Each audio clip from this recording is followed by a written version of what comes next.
Make sure you share this. Share this on your profile. Share this on your feed so that somebody who needs to hear it knows about it. Instagram, what's good? Hope everybody's having a great day.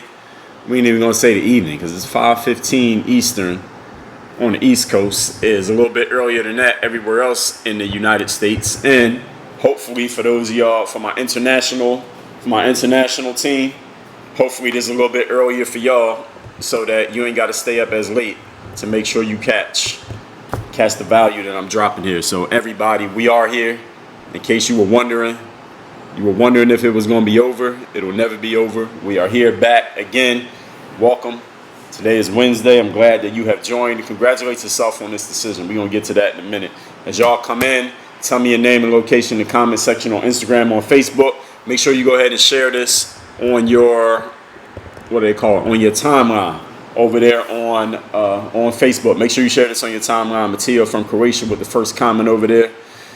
Welcome, congratulations. Over on IG, Young Rish with the first comment. Appreciate you. As y'all come in, tell me your name and location on Instagram. Over on Facebook, you can tell me name and location as well. But share this live wherever on your timeline. I think that's the thing you do on Facebook, right? Share it on your timeline. So, yes, I got an hour earlier for all my people international. So if anybody checking in international, we doing this an hour earlier so y'all ain't got to stay up as late to catch these jewels. I appreciate you for appreciating yourself enough to stay up late enough to get this stuff. But I'm going to do it a little bit earlier so we can get into it and everybody can get on with doing what they got to do, implementing what I'm going to talk about. So we're going to get started in 60 seconds. I don't care who's here.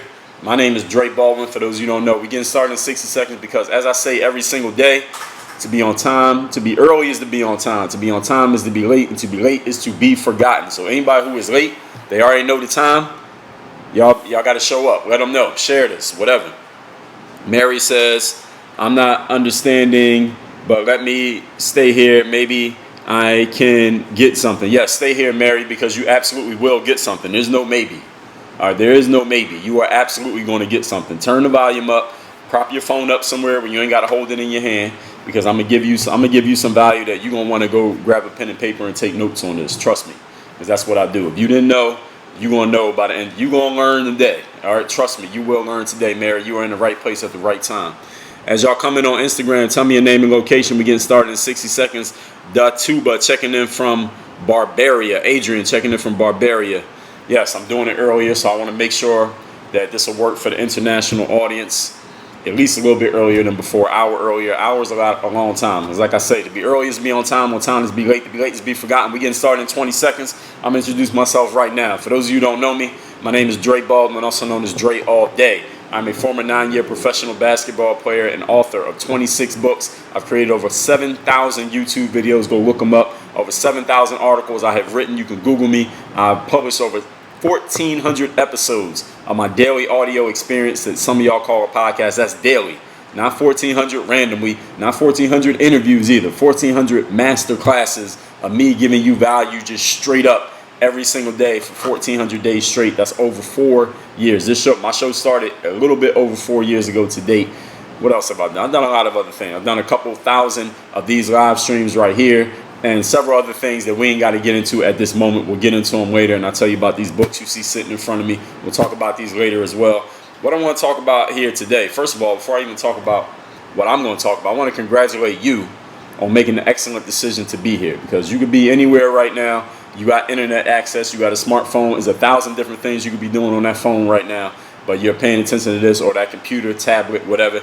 You're paying attention to this, and I do not take your attention lightly. I take it seriously, which means I'm going to give you maximum value for your time. You'll get maximum return on your investment. Your time and attention is an investment. I'm going to give you maximum ROI for it. So let's get into the topic. The topic here is how to do anything 1,000 times in a row. Now, the question before I even get to how to do it is, why would anybody want to do something 1,000 times in a row? I mean, what do you get out of doing something 1,000 times in a row? Well, first of all, my whole philosophy, I forgot to mention that, created this whole philosophy called Work on Your Game, which is all about Coffee the Great, what up? I created this whole philosophy that's all about, and Rayad from New York, what's going on? That's all about taking the pro athlete's mindset and applying it to your business, to your sport, and to your life. And one thing that you understand about an athlete, even if you're not one, is that athletes have to practice every day, right? They got to train every day. You got to show up and do that work every day so you can get better, play your sport at a high level, and be ready to compete against all the other athletes who are also training every day and getting in shape and working out every day. If you're in the business world, you're in a highly competitive space that's actually more competitive than the sports world, because at least in the sports world, you know who all your opponents are. You know everybody who's trying to beat you in sports. If you play for the Lakers, you know you got the Clippers, the Knicks, the Bulls, the Timberwolves, the Celtics. You can see the schedule. You know who everybody else is. In the business world, there's no listing of every business in your industry. There are thousands of businesses out there trying to take your spot, trying to take your customers, trying to take the attention from your prospects that you have right now, and you don't even know that those businesses exist. They're not on the schedule. There's no official document with everybody. It's only you, and you can't even see them. At least in the sports world, you can see all your opponents. So in the business world, you got to put in just as much work. You got to be just as disciplined, and you got to show up just as consistently as an athlete does. Actually more, because again, at least in the sports world, you know who you got to beat. In the business world, you got to beat people that you never even know that they're out there, but they're trying to take your whole, everything you got. They're trying to take it from under your nose, and you don't even see them. You don't even know that they're there. So you got to be able to show up. Now, discipline is the first principle of work on your game, and I say it every day on my show. The discipline to show up day after day to do the work. And most of the time when people come to me and they're asking me for help, they're not asking me how they can not do work. They're not asking me how they can shortcut the work. They're not asking me how they can eliminate the work. Usually people come to me asking me how they can do the work in a better way. How can I do my work more efficiently? How can I do more work? What's some other work that I can do, Dre? I'm already doing this work, and this work. What's some extra work that I can do on top of that?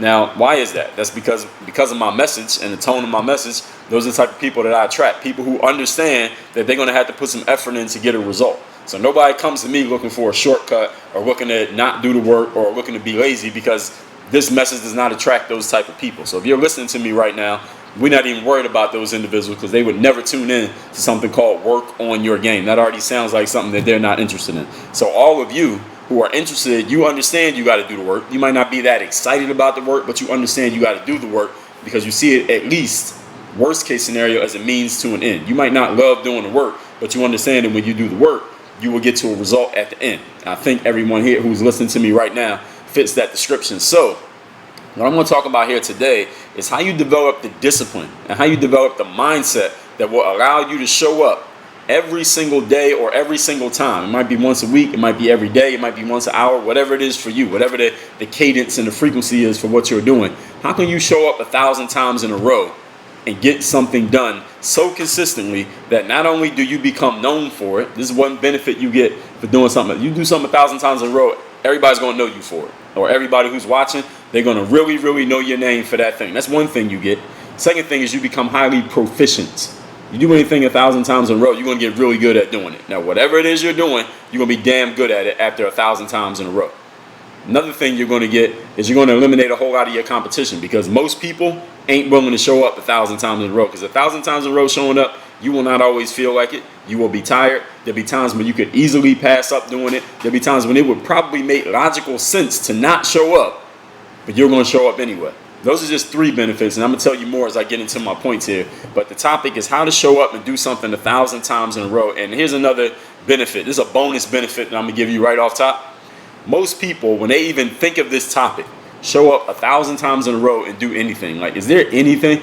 Most people on this planet who will listen to me right now will say, I don't think, Dre, there is not one thing that I want to do 1,000 times in a row. Not a single damn thing do I want to do 1,000 times in a row. They can't even think of one. And that's a bonus because of this. When you commit yourself to showing up and doing something 1,000 times in a row, you are eliminating 98% of the world's population as possible competition. 98% of people don't even want to try to do something 1,000 times in a row. So you ain't even got to worry about beating them. The only people you got to worry about beating is the 2% who say, you know what, I'm interested in that. I'll show up 1,000 times in a row. They're not actually going to do it. Only 2% of people even say that they will try to show up 1,000 times in a row. The other 98% of people are like, I'm not even interested in even considering that. Like, I don't even, what is you? No, I'm not interested. They already turned this off. All right, they started listening to me. They saw the topic 1,000. Next. Let me go get on Netflix. Let me go watch some TikTok. Let me go check my email again, even though I just checked it 5 minutes ago and nobody emailed me. They don't want to hear this. They absolutely don't want to hear this. So the only people who are even listening to this message are your competition is only 2% of the population. All right, the other 98% are not in this conversation at all. So if those bonuses are interesting to you, standing out from the crowd, eliminating all competition, becoming highly proficient in what you do, developing a reputation for that thing in that space, and you get that 10,000 hours that people used to always ask me about. Dre, how can you get 10,000 hours of effort into something? Because all of you, if you've read Malcolm Gladwell's Outliers or you just heard it on Google or wherever, it takes 10,000 hours of, what do they call it, purposeful practice at anything that you're doing to become super level proficient, like professional level, you can charge money for it level. You want to get to that in writing and speaking and playing basketball and building your brand in whatever business you're trying to run, whatever industry you're in. This is the conversation you need to hear. So let's get into the points now that I have properly primed you and sold you on the subject matter, which I think you were already sold on. Point number one, the topic once again, how to do anything 1,000 times in a row. Number one, you must be doing what you're doing coming from the essence, the core of who you are as a person, not just what you do. Now, this is a subject that I've touched on many times, and it's something that if somebody ever asked me, Dre, what's a counterintuitive idea you have? What's something that you believe that most people do not believe? I'm gonna tell you one of them right here. I got several, but I'm gonna tell you one of them right here. I see people often. I just seen somebody on Twitter with this the other day, who say things like, they talk about whatever it is they do for a living. Hey, I work for the news. I'm a coach. I'm a trainer. I write books. I'm a podcaster. I'm an influencer. I play football, whatever. And then they say, this is how they follow it up. After they tell you what they do. And anybody who's commenting right now, I take all questions and comments at the end of my talk. I respond to all questions and comments. So if you have one, I'll get to it at the end in the order that they will receive. But anyway, like I'm saying, somebody will say, this is what I do. And then they follow it up by saying this. It's what I do, but it's not who I am. I 100% do not believe in that. I believe that what you do is a direct reflection of who you are. Now, that doesn't mean what you do is all of who you are. It doesn't mean it encompasses your whole being and your whole life. Listen, you might be a school teacher, but then when you get out of school for the day, out of your job for the day, you go home and you got 3 kids and a husband and you got family that you take care of and you got your parents and you got your brothers and your sisters and your cousins and your grandma. I understand that that's not all of you, that you being a school teacher or a barrister at Starbucks or a manager of a company or you fix people's broken laptops or you write books or you're a soccer player. I understand that's not your whole life, but you can't detach that from who you are as a person. That is part of who you are. And I see people often trying to detach it. Like there's some dichotomy between what they do for 8 hours a day or more and then what they do when they're not at work. No, you can't separate those two things. They are integrated whether you want them to be or not. Even if you hate your job, what you do is still part of who you are because you spend half of the time that you're awake at work. So how are you going to say is what I do, but it's not who I am? You're there half the time. If you're not sleeping, half the time you're awake, you're working. So how are you going to say that's not who you are? That is who you are. It might be only some of who you are, but it's part of who you are. And when you think about this, when you talk about somebody who you know, but you're telling somebody else about them. So it's you're person A, and you know person B, and then you're talking to person C. So person B is not in the room, and person C asks you, hey, tell me about person B. I guarantee you're going to say something about what they do for a living. You're going to say, oh, Dre, he writes books. Oh, he does these live streams every day. Or her, she's a stripper. Or she goes to school. Or him, he's a professor at the college around the corner. Or her, she's a property manager at this real estate company. You're going to mention what somebody does for a living as part of your description of that person because you can't not mention it. Because that's where they're at most of the time, right? If they're not hanging out or sleeping or with their family, they're at work. That's usually what people are doing, right? They hang out with their friends, they're with their family, they're sleeping, or they're at work. That's usually those 4 categories pretty much take up what everybody does with their entire lives. So when you say it's what I do, but it's not who I am, makes no sense. Now, all of that's still part of my first point here. If you're going to do something 1,000 times in a row, it needs to be who you are. It can't just be what you do.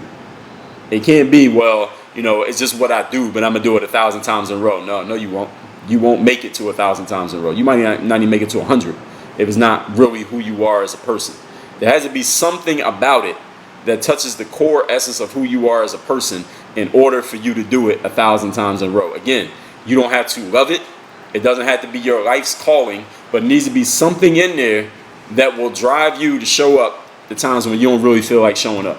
Because there will be a day you don't feel like showing up. There will be a time when you're like, it'd be much easier for me to just call it in today and not show up. It'd be much easier for me to just not show up at all. Nobody's going to know about it, and I'll get away with it. It'd be much easier to take a sick day a whole lot of times on your course to 1,000.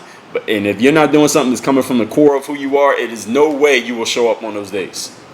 So this is the starting point. Before you do anything, you got to figure out, first of all, you got to know who you are as a person. If you don't know who you are, it'd be impossible for you to apply this point.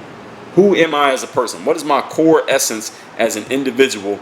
And where can I express this core essence through my work? What area? Where can I go find something that will allow me to express this core essence of who I am as a person? If you haven't gotten that part figured out, then there's no way, again, you're going to do something 1,000 times in a row. If it's just a job, here's the thing. When people who work every day and they look at their work as a job, it's just a job, it's what I do, but it's not who I am. These are the type of people who look forward to the weekend. All right, these are the type of people who on Fridays, you know where to find them. Friday around between 5 o'clock and 8 o'clock, they all at the same place. They down at the bar for happy hour. Right now there's no happy hours, but y'all know what I mean. The only reason they ain't at happy hour this week because you can't go to happy hour. All the bars are closed. But if there was bars open, they'd be at happy hour on Friday. And why do they go to happy hour on Friday? Why do you even call it happy hour? You know what they call it happy hour? Because the people who do what they do as just a job, they're unhappy all the rest of the time. So they need 1 hour to be happy. That's why they go on Friday night to get something to drink and hang out so they can finally be happy. Because the rest of the week they ain't happy because what they're doing is not coming from the essence of who they are as a person. See, somebody like myself, and I think some people who are listening to me right now, you don't need a happy hour because all day you're pretty happy doing what you're doing. Doesn't mean it's always fun. Doesn't mean it's always easy. Doesn't mean that there aren't frustrations and times where you're like, damn, I got to figure this out. And you got to call on your mental toughness and push yourself. But you don't need to escape from what you do on Fridays at the bar and drinking away your pain. You don't need to do that because you're feeling fulfilled and content with where you're at for the majority of your day because that's what you do as part of your work. It's coming from the essence of who you are as a person. People who do what they do from their core essence don't need happy hour. They don't need vacations, honestly. They might take a vacation, but they don't need a vacation. I'm a go on vacation, but I don't need a vacation. They may enjoy the weekend, but they don't need the weekend. These are the type of people who will work on the weekend, even if they're not getting paid to work on the weekend. These are the type of people who will work late or show up early, even if they're not getting paid any extra money to do it at their job. Those are the people who they have found something that's working from the core essence of who they are as a person for what they're doing for work. Again, it doesn't have to be the exact everything about it is your core essence, but there's something in it that you can find. This touches my core essence of an individual, and that's why you're willing to show up 1,000 times in a row. All right, if you don't have that part, then you will never ever, you won't even get the 10% of this 1,000 times in a row. Again, if you are a type of person who in your work, whatever you do for work, you look forward to the weekend, you look forward to the vacation, like you're happy right now about the coronavirus because you ain't got to go to work. All right, if you're happy right now because you don't need to go to work anymore, all right, what you were doing is not the thing you probably should be doing anyway. At least not if you want to do it 1,000 times in a row. And anybody who's asking me questions or commenting, again, I take all questions and comments at the end of the talk, not in the middle. So you hear at the end, I will take all questions and comments. So what is that thing for you? Are you looking forward to vacation? You looking forward to a 3-day weekend? Are you like when you don't have to go to work? You might need to find a new job anyway. So if the corona puts you out of work and you're kind of happy that you don't have to be at work, listen, you were working at the wrong job anyway. Now, everybody heard me? And you probably already knew that. You didn't need me to tell you, but now I'm saying it out loud. So now you can't act like you didn't know. When it's who you are, the weekend doesn't matter. You work on the weekend. Point number 2. Today's topic, again, how to do anything 1,000 times in a row. You got to have a drive that is bigger than material returns, bigger than material gains. Now, listen, anybody who's in business, and we're all in business because life is a business. You know, it costs you money. When you were born, your parents had to pay money to the doctor or whoever delivered you. They had to pay. And when you die, your kids or whoever, they're going to have to pay for your funeral and pay for your burial and pay for the casket and all that. So it costs money to be born. It costs money to die. And I think everyone who listens to this, you can agree it costs money all in between, right? What you're watching me on right now, that device, was it free? No. The Wi-Fi, is it free? No. The data plan, is it free? No. The clothes you got on, the food you eat, when you turn the lights on, the electric bill, is that free? No. It might be free to you, but somebody's paying it. The point is this: you have to have a drive that's bigger than the money, because yeah, you need money to live. So if you're in business, you need money. You can't act like the money doesn't matter. Money matters.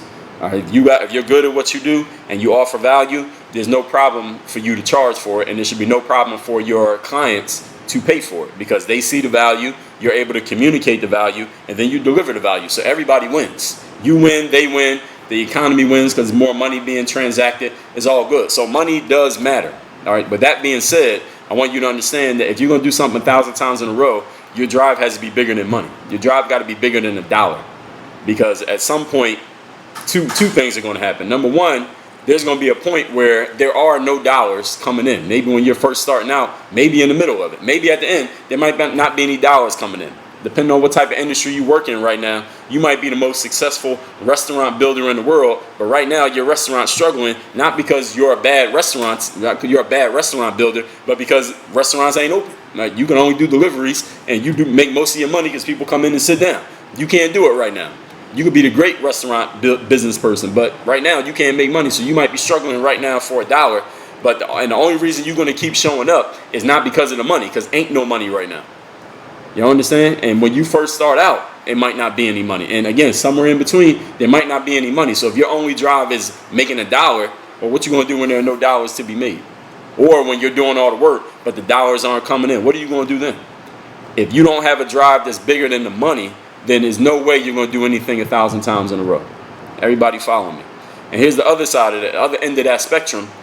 If you're really successful and really good at what you do, and you put together your program and your business structure well enough, there's going to come a point where you might have more money than you even need anymore.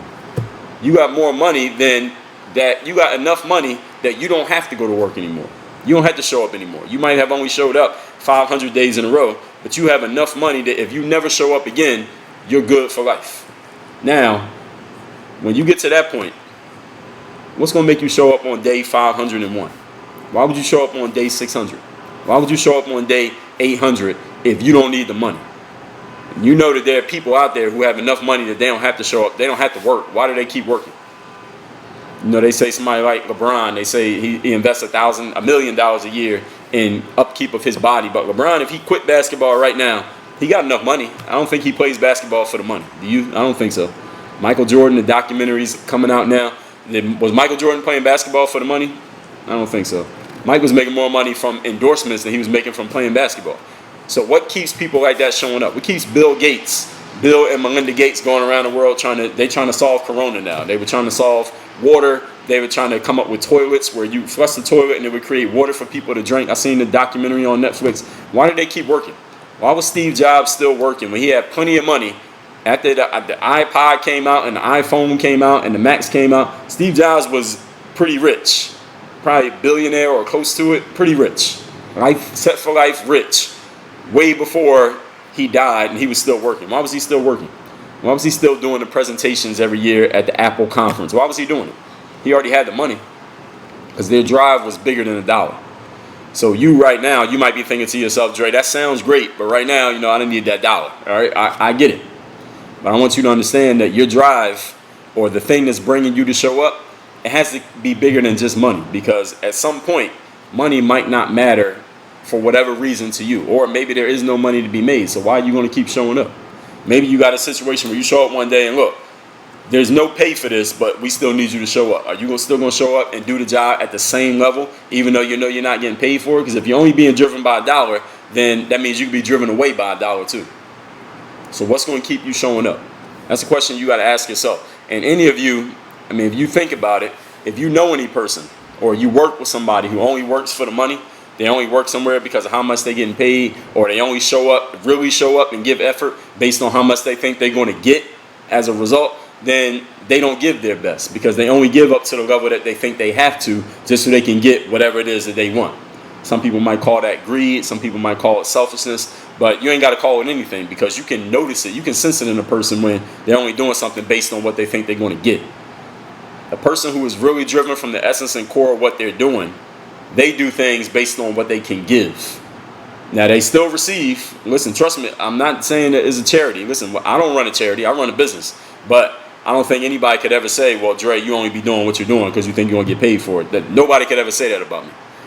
I do what I do from the core essence of who I am, and that's why I'm willing to give. And I receive as a result of that because I know how to structure my business, and because I'm giving enough value, I know I'm going to get value back. It's only right. It only makes sense that I get value back. There's no other way you could do it. That's just the law of the universe, the law of karma. I don't have to force it. You don't have to make that happen. It happens automatically.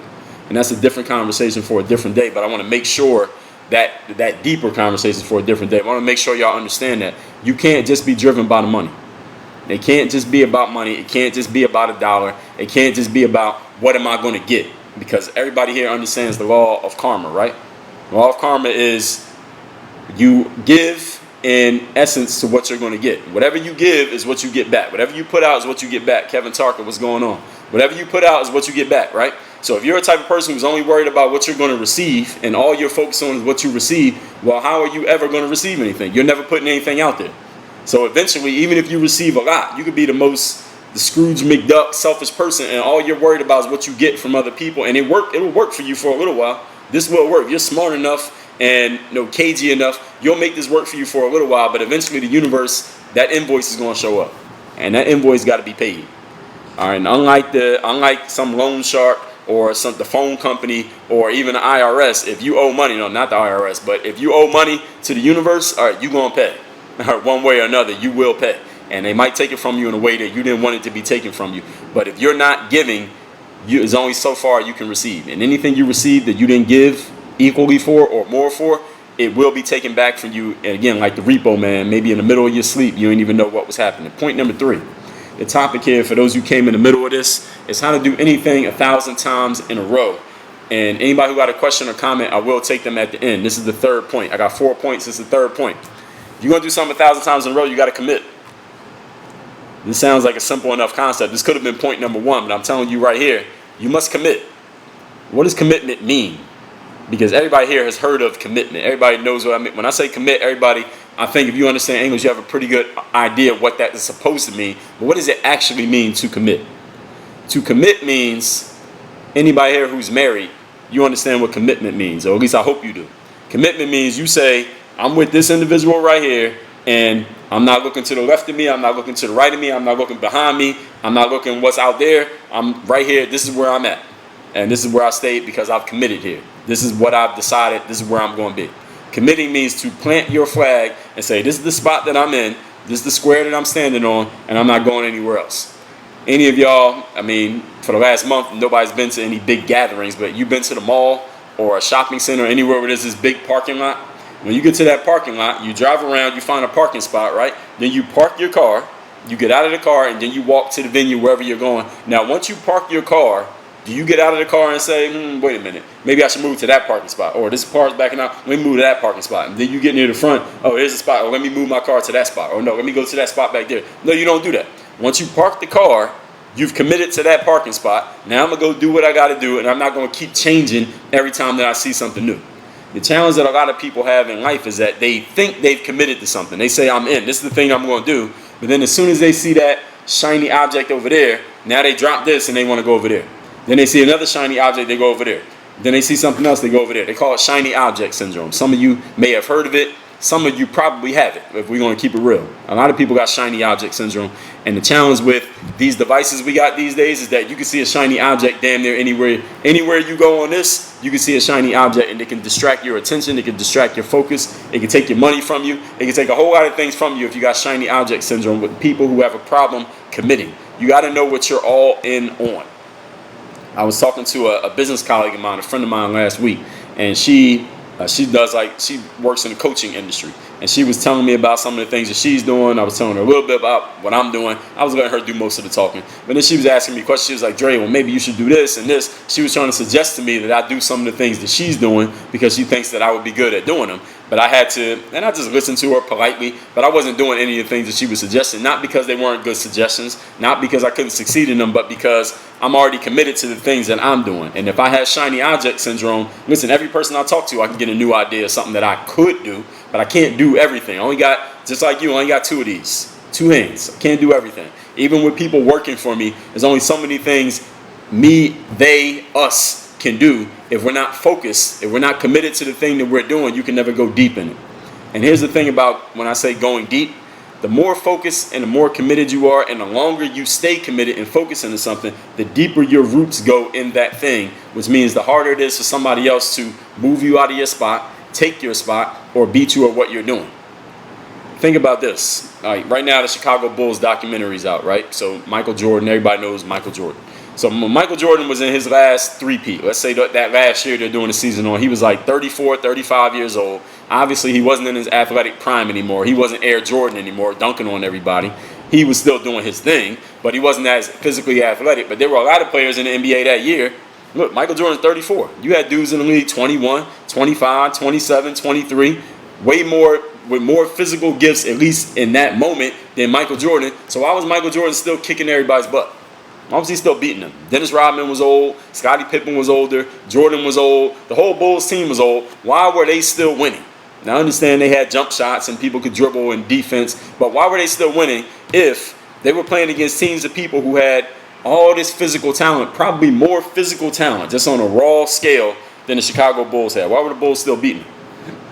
The Bulls were still beating them because the Chicago Bulls were so committed and they had roots so deep in the game that they were able to outthink their opponents some nights. I guarantee you there were some nights, and when they show this documentary, they'll probably show some moments like this, where the Bulls are playing against a team that had physically more talent than the Bulls, but they couldn't beat the Bulls because the Bulls had it up here. And you only get it up here when you're fully committed. You only get it up here when you've been in the game long enough. You only get it up here when your drive is deeper than just how much money are they paying me to play this season. Because if they only pay me a little bit, I ain't going to play hard. And if they pay me a lot, then I'll play harder. But people who are fully committed, they're going to give you their best regardless of whether there's money in it or not. And Michael Jordan, I don't think they said it in the first dot, but some of y'all know if you read any of his books or books about him. Michael Jordan had this clause in his contract called the love of the game clause.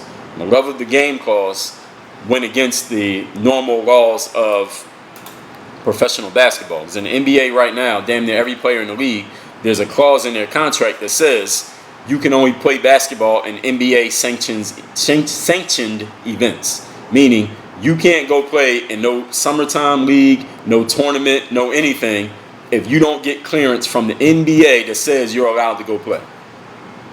So if LeBron James or Trae Young or who else in the NBA, Jimmy Butler wants to go play in some Pro-Am league in their hometown, they got to contact the NBA and get permission from their team or the NBA itself to play in that league. And if the NBA says no and they go play anyway, the NBA can void their contract. We can cancel your whole contract because you played in that league when you're not supposed to.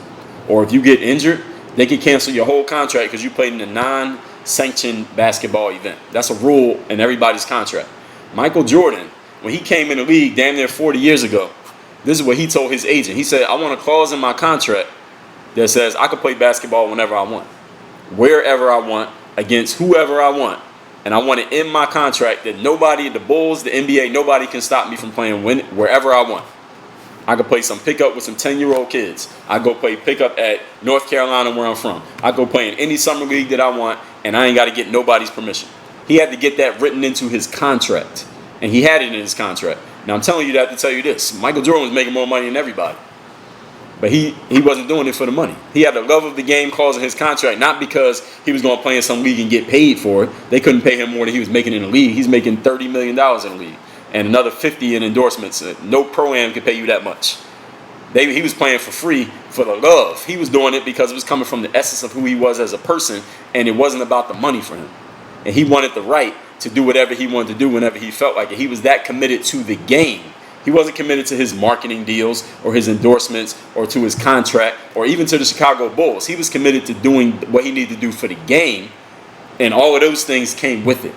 They came behind it. And what I was talking about a couple of days ago on Sunday when I did my live, it seems like a lot of people thought they got the message of Jordan, which they thought was, oh, get paid for what you do, be a star, build a brand. But no. He got paid for what he did, became a star, and built a brand because he was committed to the game. It wasn't the other way around.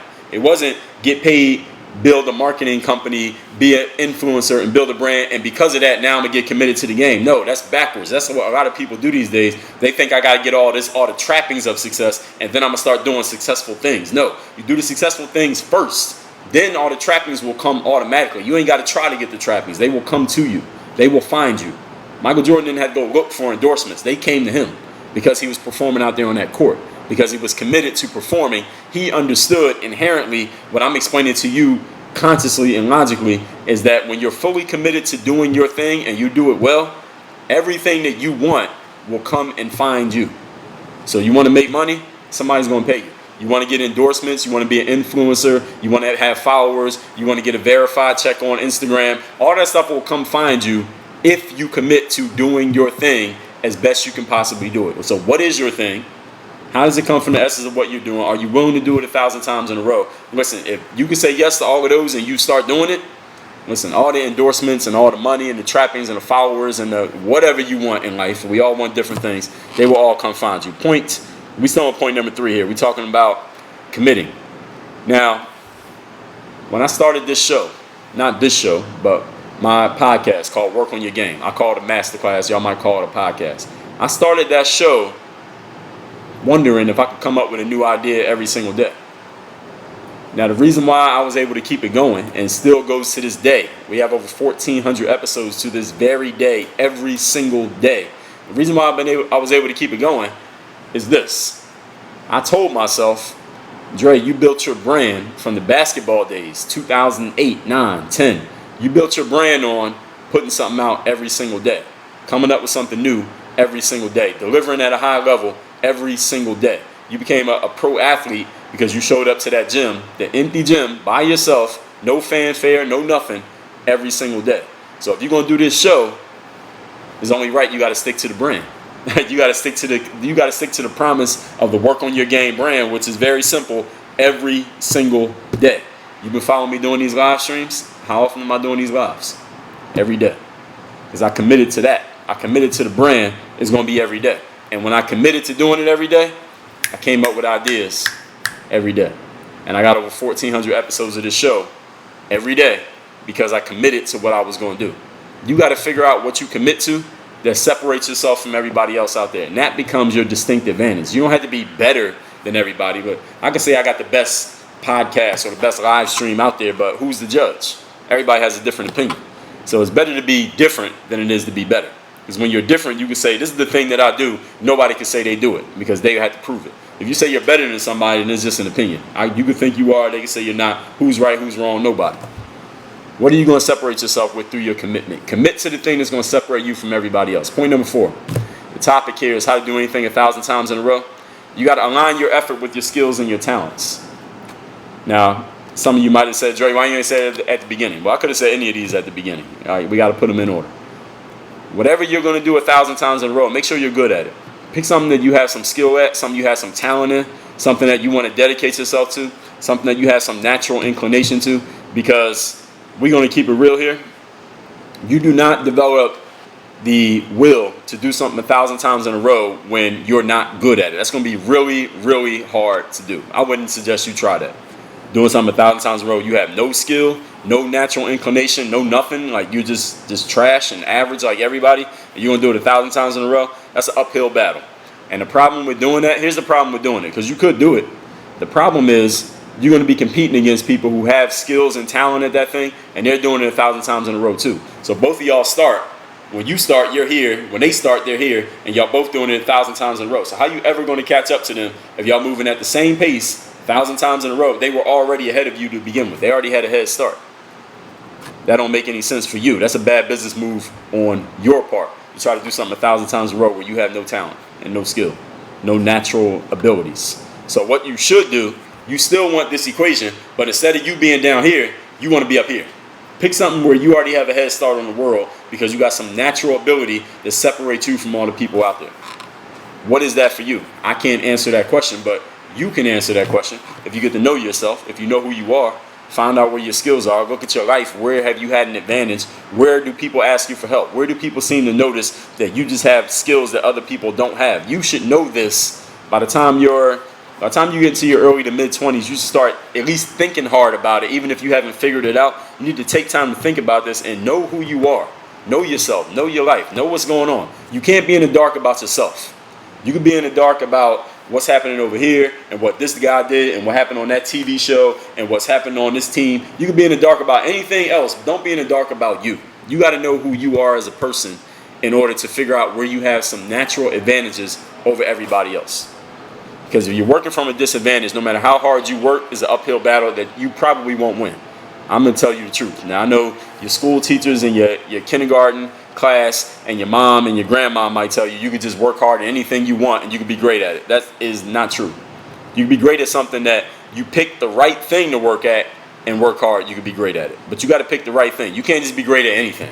I can't be great at singing. I can't be great at playing the piano. I can't be great at tennis because I have no natural advantages or skills for doing those things. So it'd be dumb of me to think, I'm going to just put in 10,000 hours in tennis and I'm becoming a good tennis player. I might become okay. I could become mediocre, but I have no natural abilities. That would be a bad business move for my life because my life is a business.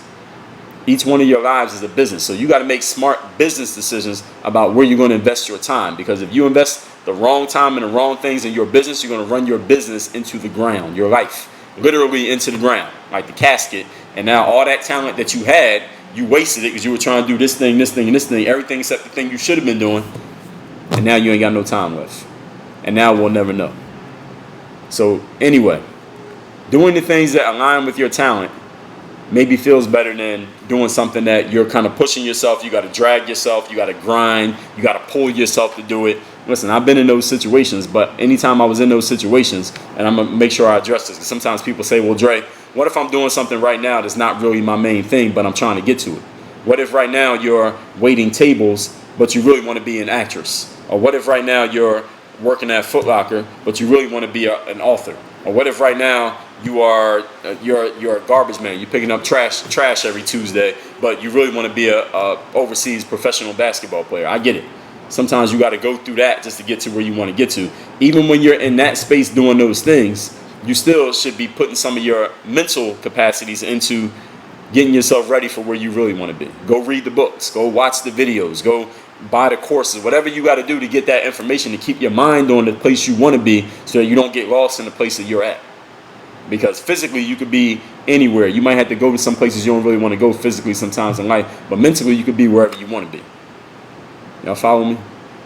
I hope this ain't going over anybody's head. Now, all that being said, let me recap these points. Then I'm going to take questions. So anybody got a question, get it ready. Go ahead, post it in the comments. Facebook, Instagram, post it in the comments if you got a question. I'm going to recap these points, and I'm going to answer everybody's questions. So let's get to it now. How to do anything for 1,000 times in a row. Number one, do it from the essence of who you are. If you're doing it because it's just a job, you will not last because you will not have the drive to keep going on the days that you don't really feel like working. If you're the type of person who looks forward to the weekend and the holidays and the happy hours, you are working at the wrong job. Get a new job. Point number two, have a drive that is bigger than material returns. It can't always be about money because at some point there isn't going to be any money to be made, or you're going to have so much money you don't need it anymore. What's going to keep you showing up then? If you can't answer that, you're doing the wrong thing. Point number three, commit. As soon as you decide you're going to do something, commit to it. Stop looking to your left and to your right and wondering if you made the right decision or decided maybe you should change your mind. When you commit to something, you are all the way in. There is no turning around. You burn the bridges behind you, and the game, that's it. You're moving forward. Whatever happens, happens. And point number four, align your efforts with your skills and talents.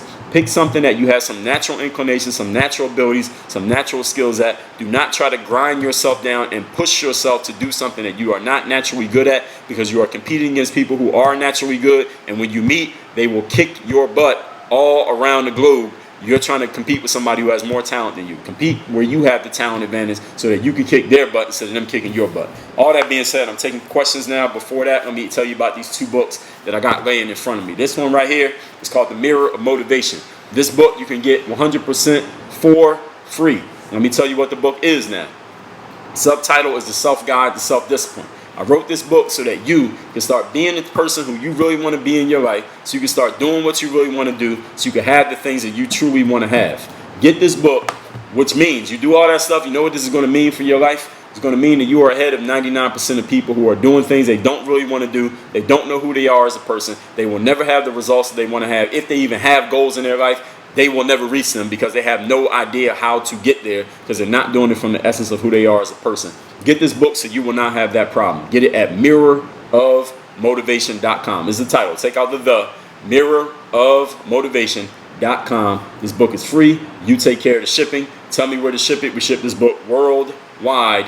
Mirrorofmotivation.com. This book right here, it's called The Overseas Basketball Blueprint. This book is free as well. Same deal. You take care of the shipping. Tell me where to ship it. I'll ship it to you worldwide. Let me tell you what it is.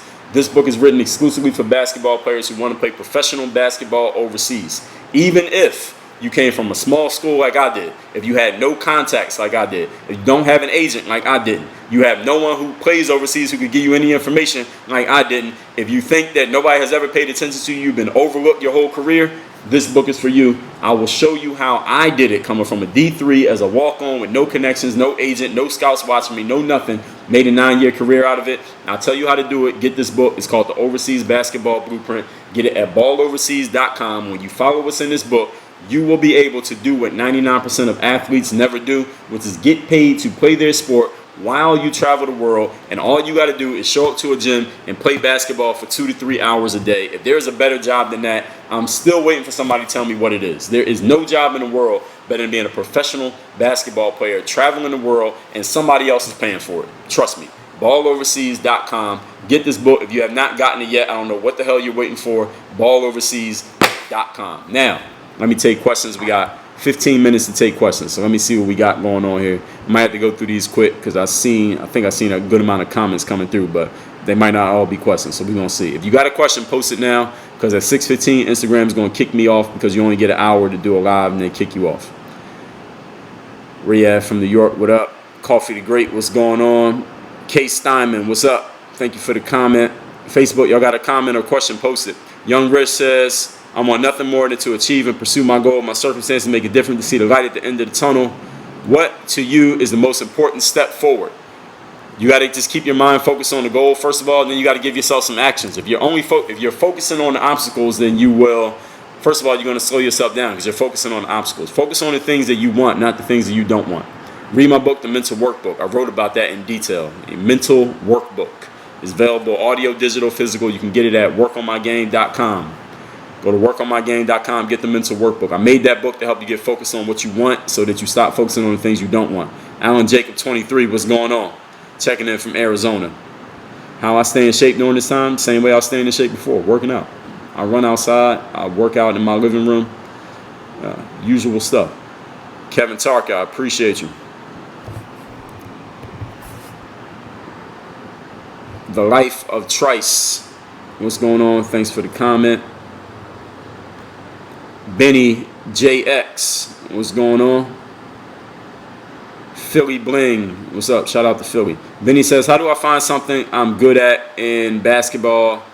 I'm not that talented, specifically athletic, everything. I got handle, shooting, I work for it. Well, if you consider yourself not that talented, you can still be in the game of basketball without being a player. You could be a coach, an agent, a scout, a trainer, a videographer, a blogger, a reporter, a podcaster. There's plenty of ways to be involved in basketball without playing basketball. Everybody is not going to play basketball. 99% of people who play basketball will never play at the professional level. And 97% won't even play at the college level. That's just the straight up stats of the game. So everybody does not have to try to play basketball. And if you don't make it playing, there are plenty of other ways you could be involved in the game. Get creative with the way you look at it. And I got an episode of my podcast. You go to workonyourgameu.com, the link right down there, Work on Your Game U. I got an episode, it's called 7 Ways to Make Basketball Outside of playing, training, or coaching. 7 other ways you can make money in the world of basketball without playing, without being a trainer, and without being a coach. That's at workonyourgameu.com.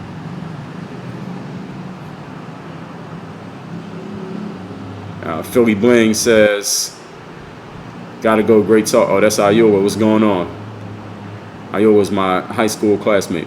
Benny says, I still feel I don't have a natural talent. Well, keep trying things out. That's something else you got to do. You got to explore in life, ladies and gentlemen. You got to experiment.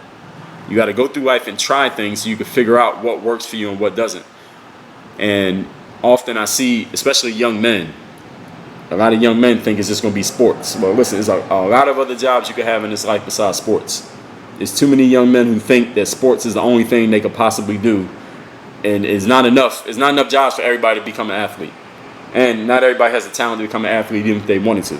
So explore it and look at other things in life. You do not have to be an athlete. We need doctors, lawyers, architects, engineers, authors, computer software developers, programmers. We need all these other things. We don't just need a whole bunch of basketball players. Everybody's not going to play in the NBA or the NFL or even overseas.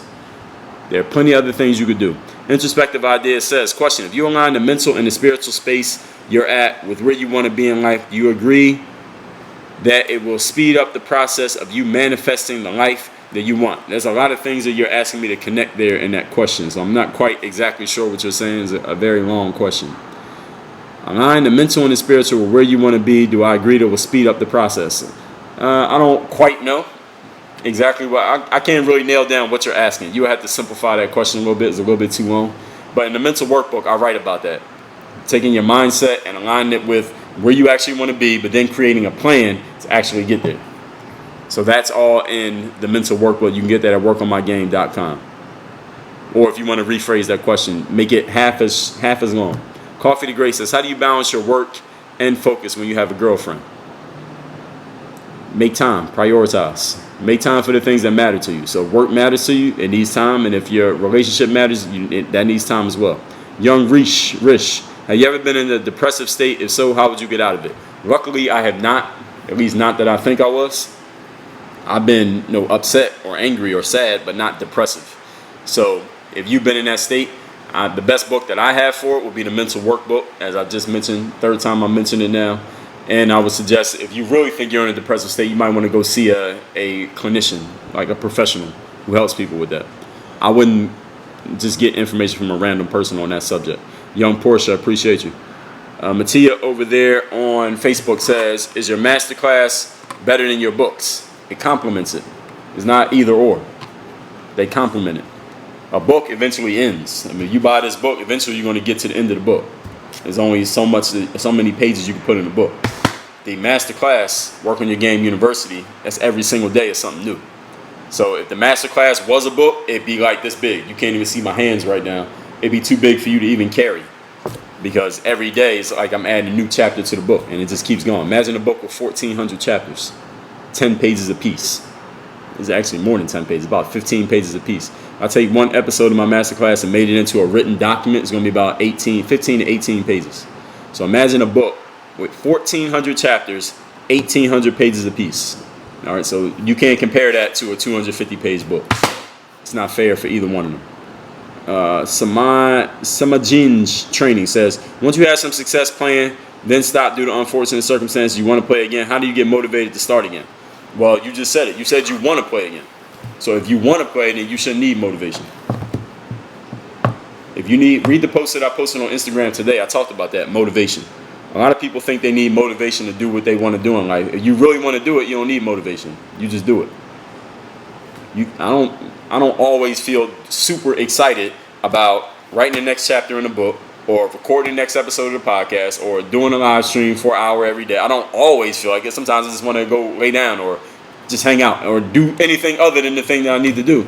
But I don't look for motivation. I don't go look up no motivational video on YouTube and get hype. I just do it because that's what I committed to doing. I mean, if you heard the message that I just gave you here today, if you're committed, you don't need to get motivated.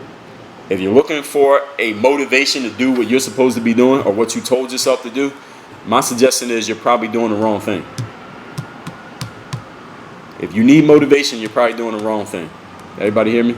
Motivation is for amateurs. Motivation is for kids. Professionals don't show up because they're motivated. Professionals show up because they're disciplined. They're committed. You think Michael Jordan was motivated to show up all 82 games 3 years in a row when he was in his early to mid 30s? I guarantee you his body wasn't motivated every night, but he showed up every night. Why?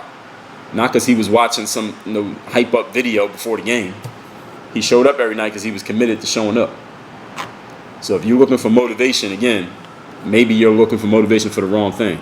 Find something that you don't need motivation for. Introspective says, if you align the mental space and the spiritual space you're in with the life you want, will you get the life you want faster? I mean, how do you want me to answer that? I can't really answer that question. You had to do it and find out. I mean, that question is very, very subjective. And there's a lot of ifs that you're putting in there. And the things that you're saying are also not measurable. So, like, you say the mental space and the spiritual space. What does that even mean? Those are not measurable. So if I say mental space and you say mental space, we can have two completely different meanings of what that means. So there's no way that I could say, yes, that'll apply to everybody. It doesn't, there's no way to quantify it. So you would have to go do it and figure it out. And if you figure it out that it works, what you should do is go write a book or something about it so that everybody else can do the same thing. But you got to go find out, you got to prove that it works first. Benny says, look at Harden, he's not that talented. James Harden is very talented. So the rest of your question is all based on a fallacy. James Harden is very, very talented. Or Carmelo, I don't think he has natural talent. Carmelo has a lot of natural talent. No, Benny, your questions are based on fallacies. If you say you don't have natural talent, so you're basically saying that you and James Harden and Carmelo are all equal in talent, I would beg to differ. No, you're gonna have to rewind that. You're gonna have to rewind that theory. That theory is completely false. Young Portia says, your tech talk was dope. I appreciate that. Thank you. If anybody else got a question, I'll take one or two more before we wrap this up. Again, we got mirrorofmotivation.com. Get this free book so you can do what 99% of people don't do, which is align your life with who you actually are. Be who you really need to be so you can live the life you really want to live, which most people never do. balloverseas.com to get the overseas basketball blueprint. If you want to play basketball overseas, this is the blueprint to do it. I mean, this book has the perfect title. You want to play basketball overseas, this is the blueprint to do it, from a person who came from a D3 school, no connections, no agent. I walked on in college. I didn't know anybody who was playing overseas. I made a career out of it, and I wrote a 237-page book so you don't have to go through all the trial and error that I went through. I took out all the error and all the trial and just gave you the stuff that works at balloverseas.com. Eyeball says, is it better to stay with one overseas team or go to another that has a better contract? Read the book and you will have an answer to that. And if you ain't got a contract, that's not even a question you need to worry about. So if you have a contract, ask your agent. If you don't have a contract, just worry about getting one before you worry about having two. All right, it's not a problem you need. All right. So everybody, thank you for coming into the live. I'm going live every day. I moved the time up 1 hour, so it'll be 5:15 Eastern every single day. Everybody got that? 5:15 p.m. Eastern every single day. I'm going live. If you got both of these books already, you can get this one. It's called Work on Your Game. Get this at workonyourgamebook.com. And if you just go to workonmygame.com, workonmygame.com, that's where you can see all my books and get everything that you need. I'm going live every day, 5:15 p.m. Eastern every single day until you hear differently. Follow my story and y'all know what's coming. Everybody work on your game. Dre all day.